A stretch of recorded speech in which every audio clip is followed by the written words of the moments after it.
One of the greatest superpowers video games possess is their capacity for escape. As players, we love being able to explore vast and unfamiliar worlds, to transform into charismatic heroes, to experience imaginative stories written just for us. And there's no form of entertainment more qualified to facilitate these experiences than video games. But there's one form of escape in particular that I really admire, because while difficult to accomplish, it can end up leaving some of the most lasting memories.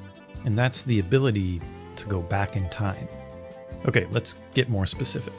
I'm not talking about going back in history to experience a different era like the dreary battlegrounds of World War II or the pirate-filled seas of the Caribbean.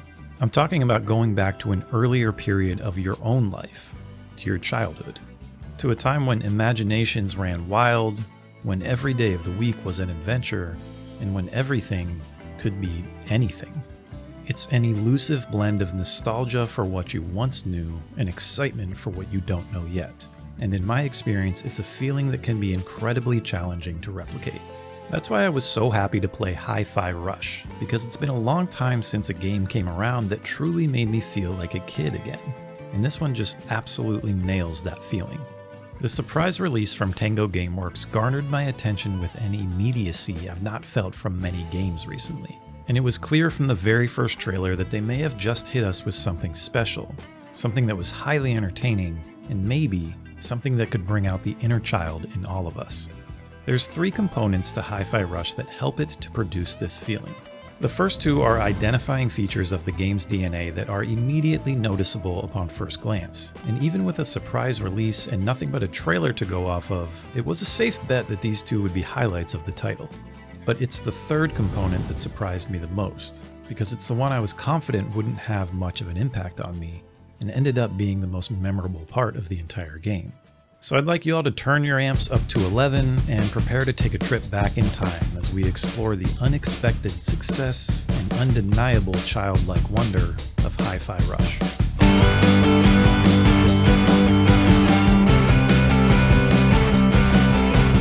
Let's start with the game's most striking feature. Hifirush looks like an eye-popping combination of a Saturday morning cartoon and a freshly printed comic strip.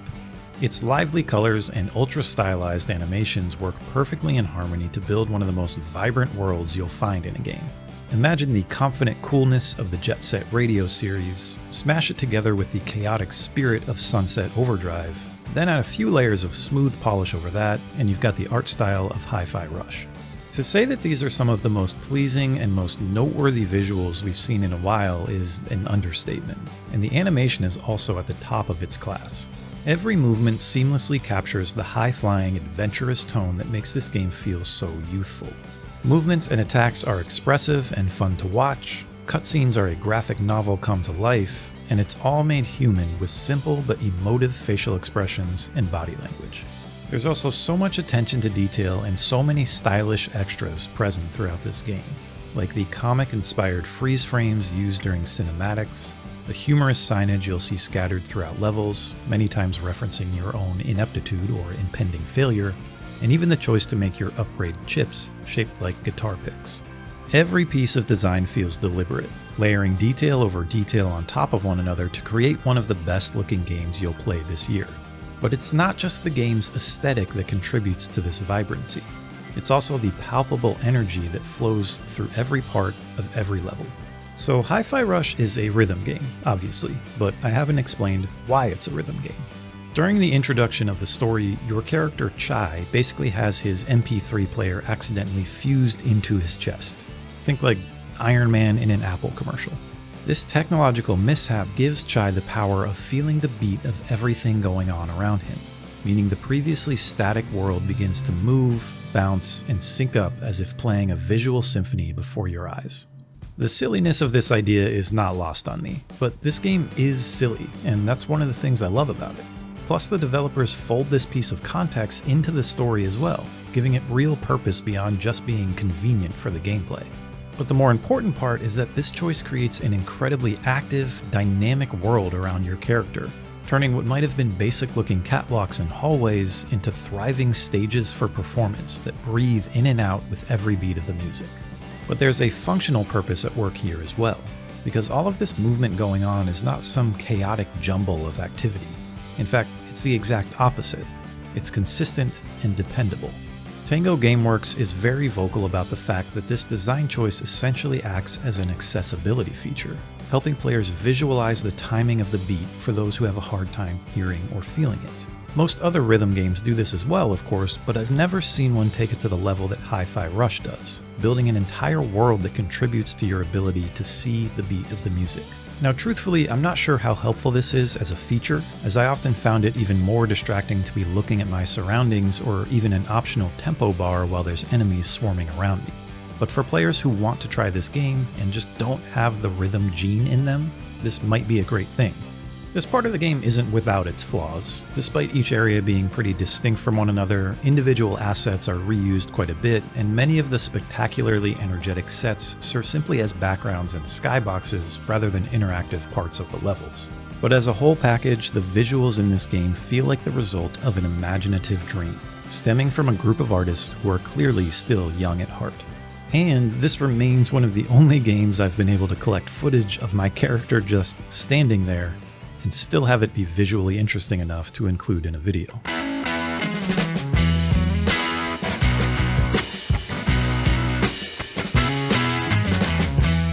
Music is one of the most universal forms of play. It's a process of creation and experimentation that takes place in a language spoken by everyone around the world. So when you take a video game, already itself one of the most interactive examples of play we have, and inject a musical component into it, that can result in some really creative experiences. Despite having some history with music, I've never really gotten into rhythm-based games like the Guitar Hero and Rock Band crazes. In fact, I'm pretty sure the only rhythm game I've ever actually owned is Elite Beat Agents for the Nintendo DS. And looking back on that, there's some pretty clear similarities between that title and Hifirush, like the comic-inspired visuals and storytelling, and the tonal emphasis on attitude and flair. But I think the most important similarity is the fact that both games put great effort into being more than just a rhythm game. While Elite Beat Agents used its music sections to present animated vignettes that told the story of the agents, Hifirush employs its consistent grooves to create some surprisingly deep, action-packed sequences.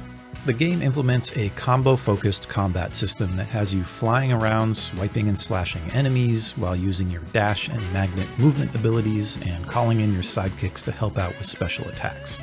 There's a lot going on here.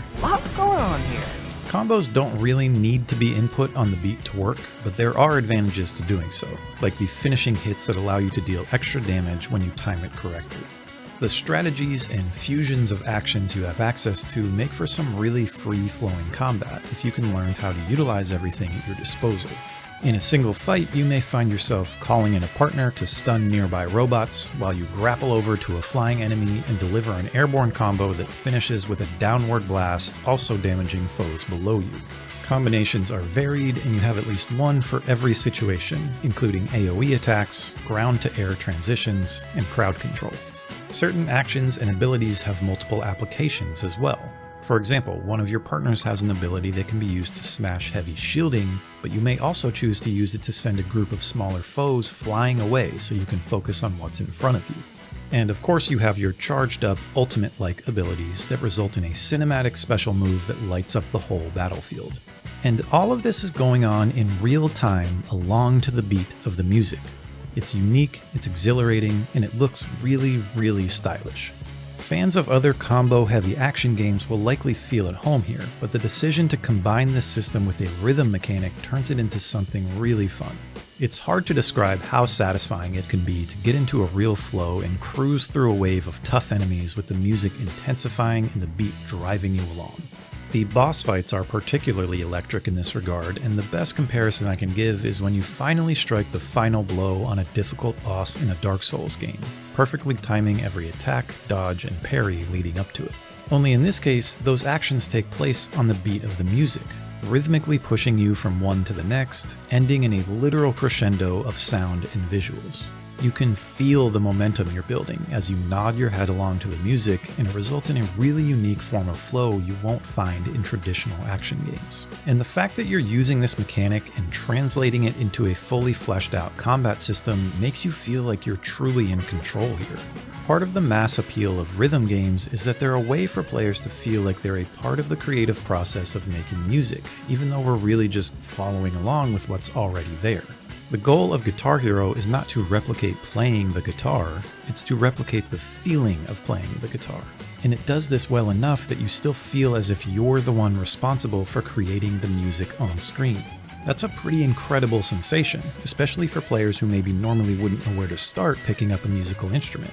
Hi-Fi Rush expands on this concept by allowing you to interact with and manipulate the world around you through the power of music, and it's just such an electrifying combination of two forms of media that both embody our innate desire for constructive play.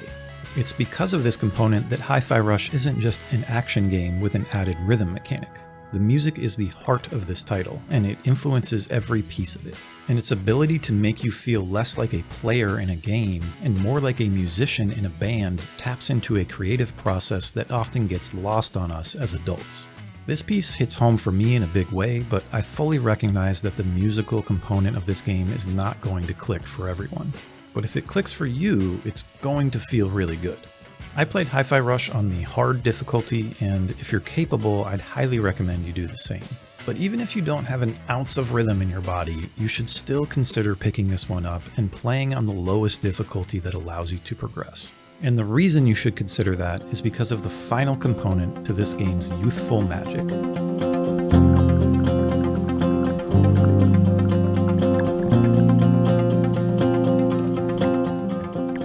Hi-Fi Rush may be built on a foundation of style and charisma, and it may make its living on a cycle of musical movement and energy, but at the end of the day, its most lasting feature is its undeniable charm and its heartwarming cast of characters.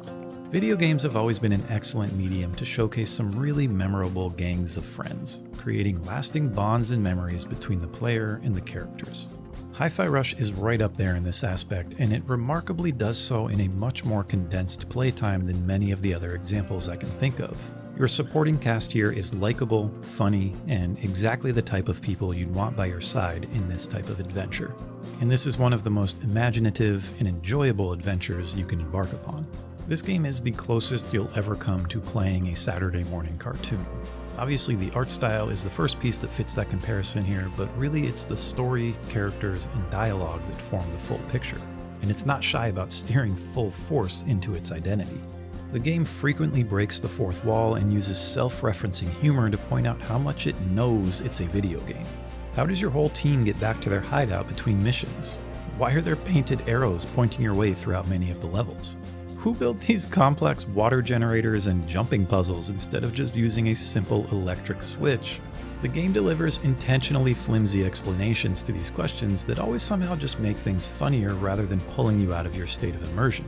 Because in Hi-Fi Rush, the state of immersion is owned by imagination. The entire game is built almost as if you're making it up as you go along, just as a child would when they're improvising a make-believe game with their friends. And this is Hi-Fi Rush's greatest strength. Every scene is so expertly placed and so stylishly executed, it makes your time with Chai and the crew feel like a wild imagination turned real life. Every time I sat down to play, I felt like I was tuning into an episode of a favorite TV show, eagerly anticipating what trouble the gang would get themselves into next. This is just a classic bunch of unlikely heroes who stumble across one another's paths to form a surprisingly formidable gang. And on the other side of the stage is a dastardly crew of cartoonish villains who all feel like they'd be right at home in a Pixar film. Tango Gameworks did amazing work here, crafting 6 memorable bosses, each one larger than life and each one distinct from the next. Trust me when I say you will absolutely love to hate these characters, and that's another testament to the art direction and the writing at play here. These bosses all have their own show-stopping arenas and cinematic flair, and practically zero mechanics are repeated between them all. The fact that so many games struggle to create one interesting antagonist that can keep your attention, and this game manages to cram 6 of them into your experience, just a fantastic job here.